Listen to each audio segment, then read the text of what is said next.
Meu nome é Fernando, sou professor de PowerPoint. Na aula de hoje, nós vamos trabalhar com a parte de transições, animações e apresentações de slides.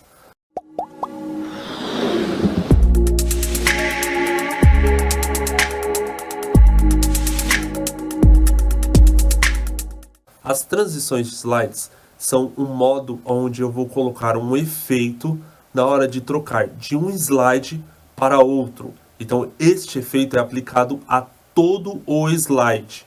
Então, eu consigo colocar as transições para dar um efeito mais suave na hora de trocar do slide 1 para o slide 2, por exemplo.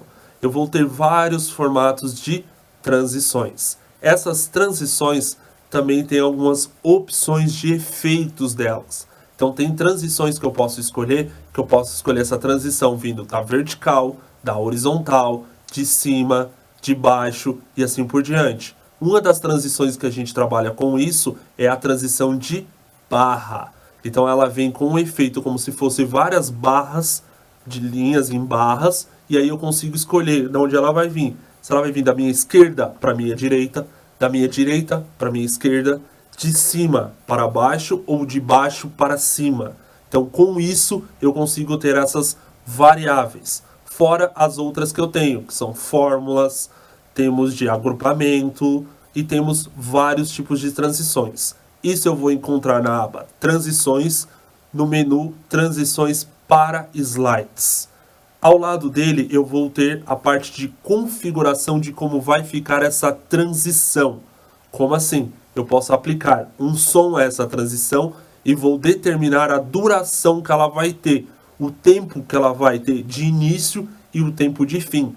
E como eu quero que ela seja executada. Se eu quero que ela inicie com o clique do mouse ou se eu quero que ela inicie depois de um tempo. Ou se eu não quero que ela inicie de nenhum dos dois modos. Ela espere um outro comando ou um link, como a gente aprendeu na aula passada, que dá para se criar. Então, eu posso escolher como trabalhar, como colocar isso. Depois de todas essas configurações feitas, eu posso escolher entre aplicar a todos.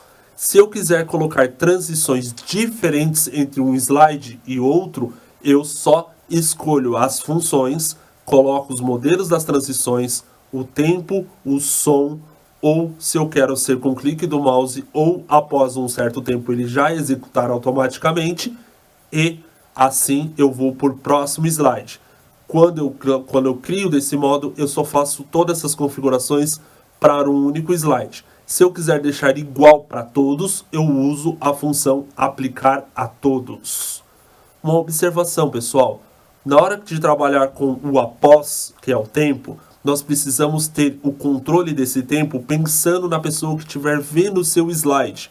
Então eu tenho que pensar em um tempo que a pessoa consiga ler todas as informações do slide para depois ele fizer a troca. Então, na hora de você fazer essa comparação, leia todo o conteúdo que está no seu slide da forma mais lenta que você puder. Não como você estaria lendo. Por quê? Você pode ler mais rápido do que a outra pessoa que vai estar vendo. Com isso, o seu após vai acabar trocando de slide antes da pessoa ver. Acontecido isso com 1 ou 2 ou 3 slides, a pessoa vai desanimar e vai descartar seu slide. E muitas vezes vai julgá-lo como um slide que não ficou legal, porque ela não conseguiu acompanhar, porque o tempo que você colocou foi pouco. Então analise primeiro esse tempo e coloque esse tempo do após, para que dê tempo de você ver todas as informações do slide, para depois ele trocar para o próximo. Nessa próxima ferramenta que nós vamos ver é a ferramenta de animação. A ferramenta de animação, ela tem por virtude completar a de transição. A de transição de slides, ela faz a transição do slide inteiro. A de animação, ela vai fazer com que anime cada item que tem dentro do seu slide. O seu texto, a sua imagem, o seu vídeo, tudo aquilo que você colocou dentro do seu slide com os conteúdos, as imagens, eu consigo criar as animações. Essas animações são divididas em 3 etapas. Eu tenho a animação de entrada, ênfase e saída. As de entrada, os itens do slide não se apresentam na hora que o slide aparece na tela. Quando clicado ou quando ele dá o tempo automático de se fazer essa animação, ele vai fazer uma entrada conforme o que vocês escolheram. Por exemplo, eu escolhi uma difusão. Ele vai começar a aparecer aos poucos até que ele faça essa difusão e mostre totalmente o item que você escolheu. Ou, por exemplo, nós temos uma que é no estilo de cascata, que as letras vão caindo letra por letra do texto até todas elas terem terminado. E aí mostra o seu texto por completo. Então eu tenho vários modelos de transições de entrada. Nas animações de ênfase, eu vou dar ênfase ao que já está sendo apresentado. Então a imagem já vai estar lá, ou o texto já vai estar lá no slide. Ele vai aplicar um novo efeito, fazendo uma ênfase, dando o quê? Um chamativo para aquela parte, chamando a atenção de quem vai ver o slide para aquele local, porque ele vai executar aquele efeito. E o de saída, ele vai dar saída do slide. Então a minha imagem, o meu texto, o meu vídeo, ele vai fazer uma saída conforme a função que eu escolher.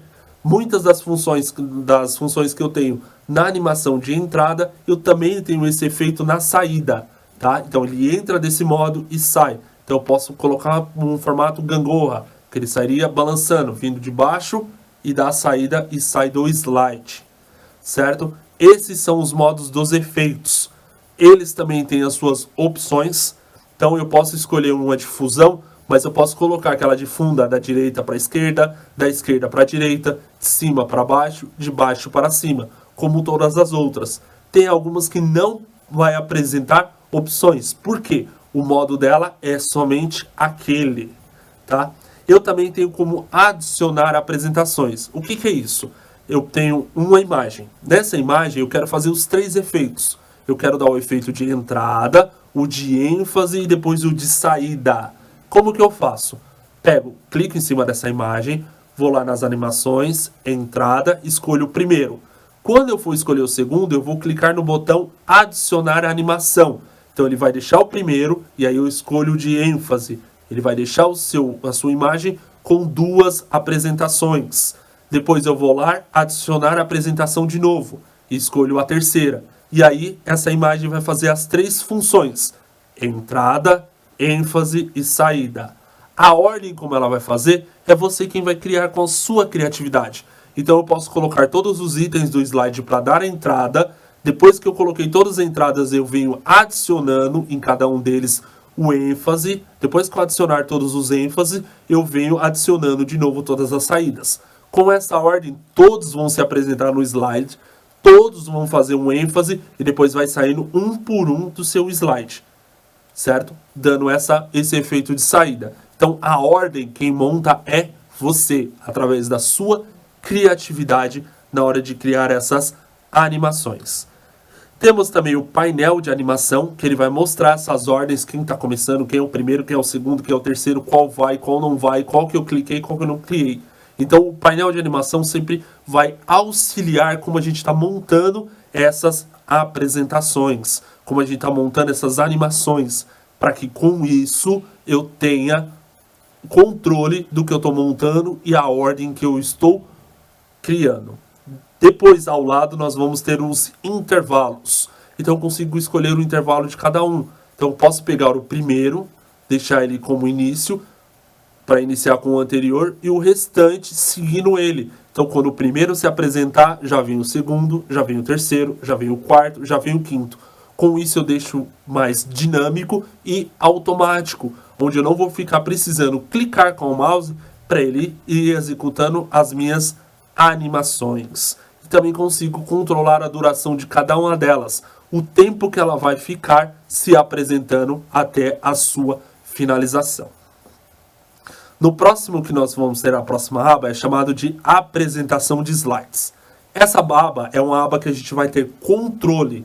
Nós vamos controlar como nós vamos apresentar os nossos slides. Então eu posso colocar para apresentar do começo. Se eu tiver no 5º slide, ele volta para o primeiro. Do atual ele vai funcionar como? Eu abri meu PowerPoint, coloquei no 3º slide. Mandei apresentar do atual, ele vai começar do terceiro para frente. O primeiro e o segundo ele não vai mostrar, tá? E tenho também a parte de apresentações online, que eu posso criar essas apresentações e compartilhar elas online. Então eu vou fazer a minha apresentação criando um link e aí eu vou colocar isso na internet, onde outras pessoas podem acessar o link e ver a minha apresentação online. Tenho as apresentações de slides personalizadas, onde eu vou personalizar como vai ficar cada uma delas. Tenho as configurações de apresentação, configurar como eu quero que ele apresente. Eu posso ocultar um slide para que ele não apareça somente na hora daquela apresentação, mas depois eu consigo tirar o ocultar e para outras não. Então, por exemplo, eu posso criar uma apresentação onde eu tenha um conteúdo de apresentação para 5 turmas diferentes. Cada uma delas, quando eu for fazer a apresentação, eu escolho quem eu vou mostrar, quem eu vou ocultar. Então, com isso, eu crio um único documento e consigo, ocultando, mostrar somente o que eu preciso, sem precisar ter que deletar ou criar vários slides. No próximo, nós vamos ter o testar os intervalos. O que é esse testar os intervalos? Ele vai testar como está o intervalo de cada coisa que você criou. Se está muito rápido, se está muito devagar. Tenho também a gravar a apresentação de slides. Então, como ficaria? Ele começa a fazer uma gravação, eu abro minha apresentação e utilizo ela normalmente. Ele vai gravar toda ela como ela está sendo feita. Isso ele vai criar um vídeo. Criando esse vídeo, eu não preciso mais usar o slide. Eu posso ter ele como um formato de vídeo, tá? Tenho também como colocar narrativas, tenho como colocar a parte do usar os intervalos e mostrar a parte das mídias. Por último, nós vamos ter a montagem. Nela eu tenho o monitor. Eu posso escolher qual é o monitor que vai me apresentar o slide, qual é o monitor que vai mostrar a parte do apresentador. Muito utilizado quando eu estou com 2 telas ou estou trabalhando com meus slides no notebook, onde eu posso escolher a tela do meu notebook para ser a do apresentador e a tela externa onde eu conectei o meu notebook seja de apresentação, que apresenta para o que tem no modo apresentador, as pessoas não veem. Então eu consigo ter minhas observações, eu consigo ver qual é o meu próximo slide e assim eu consigo ter uma interatividade melhor com os slides e eu consigo dar mais informações na hora da minha apresentação. Espero que vocês tenham gostado da aula. Qualquer dúvida, deixe nos comentários. Façam os exercícios. Bons estudos e até mais!